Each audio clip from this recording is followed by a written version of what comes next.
તો ખેડામાં નકલી ચલણી નોટ પકડવાનો આ મામલો સામે આવ્યો છે। નકલી નોટનો આ કૌભાંડનો આખરે પર્દાફાશ થયો છે। એસઓજીએ ₹1 લાખથી વધુની નકલી ચલણી નોટો ઝડપી પાડી છે। નકલી ચલણી નોટો સાથે 2 આરોપીઓની પણ ધરપકડ કરવામાં આવી છે। નડિયાદની વોહરાવાડ વિસ્તારમાં આ કૌભાંડ ચાલતું હતું। આખરે તે કૌભાંડનો પર્દાફાશ થયો છે। 100, 200 અને 500 રૂપિયાની નકલી નોટો છાપતા હતા। તો આરોપી મોહમ્મદ શરીફ ઉર્ફે શાહુ મહેબૂબ મલિકની ધરપકડ કરવામાં આવી છે। અરબાઝ ઉર્ફે અબુ યઉબ અલાદની પણ ધરપકડ કરવામાં આવી છે। બંને આરોપીઓ યુવકો છાપતા હતા નકલી ચલણી નોટ, જેમાં પ્રિન્ટર નોટો છાપવાની સમગ્ર સહિતનો આ જે મુદ્દામાલ પણ જપ્ત કરવામાં આવ્યો છે।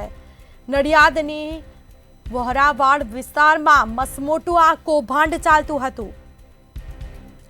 કૌભાંડનો આખરે પર્દાફાશ કરવામાં આવ્યો છે। આરોપીની ધરપકડ પણ કરવામાં આવી છે। સમગ્ર મામલે તપાસ થશે। કેટલા સમયથી આ નકલી નોટો છાપતા હતા તેને લઈને તપાસ થશે। તો બંને આરોપી યુવકો આ નકલી ચલણી નોટો છાપતા હતા। પ્રિન્ટર, નોટો છાપવાની સામગ્રી સહિતનો મુદ્દામાલ જપ્ત કરવામાં આવ્યો। સંવાદદાતા ભાવેશ શર્મા ફોન લાઈન પર જોડાયા છે। જી, આ નકલી નોટ છાપવાનું મસમોટું કૌભાંડ ઝડપી પાડવામાં આવ્યું છે, શું છે મામલો? જે વાત કરવામાં આવે, નડિયાદમાં અત્યારે નકલી નોટોનું રેકેટ ચાલી રહ્યું હતું, જે બહુ ખાસા સમયથી ચાલતું હોય તેવું સૂત્રો દ્વારા જાણવા મળ્યું છે। ખાસ કરીને સ્પેશિયલ ઓપરેશન ગ્રુપ દ્વારા આ નકલી નોટોનું જે રેકેટ હતું નડિયાદના વરવાડ વિસ્તારમાંથી ઝડપી લેવામાં આવ્યું હતું। બાતમીના આધારે એસઓજીને બાતમી મળી હતી, જેને લઈને 2 શખ્સોની પણ ધરપકડ કરવામાં આવી હતી અને તેમની સાથે જે પ્રિન્ટર હતું તે પણ ઝડપી લેવામાં આવ્યું હતું।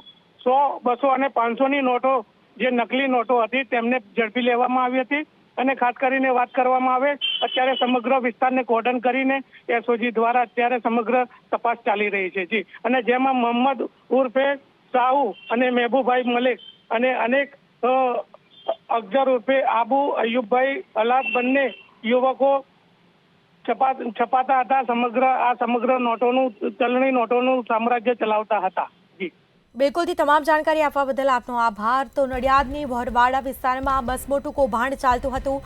આખરે કૌભાંડનો પર્દાફાશ કર્યો છે, તપાસ કરવામાં આવી છે।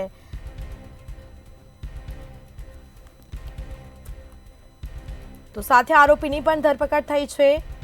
આગળની કાર્યવાહી પોલીસે હાથ ધરી છે। બંને આરોપી યુવકો આ નકલી ચલણી નોટ છાપતા હતા।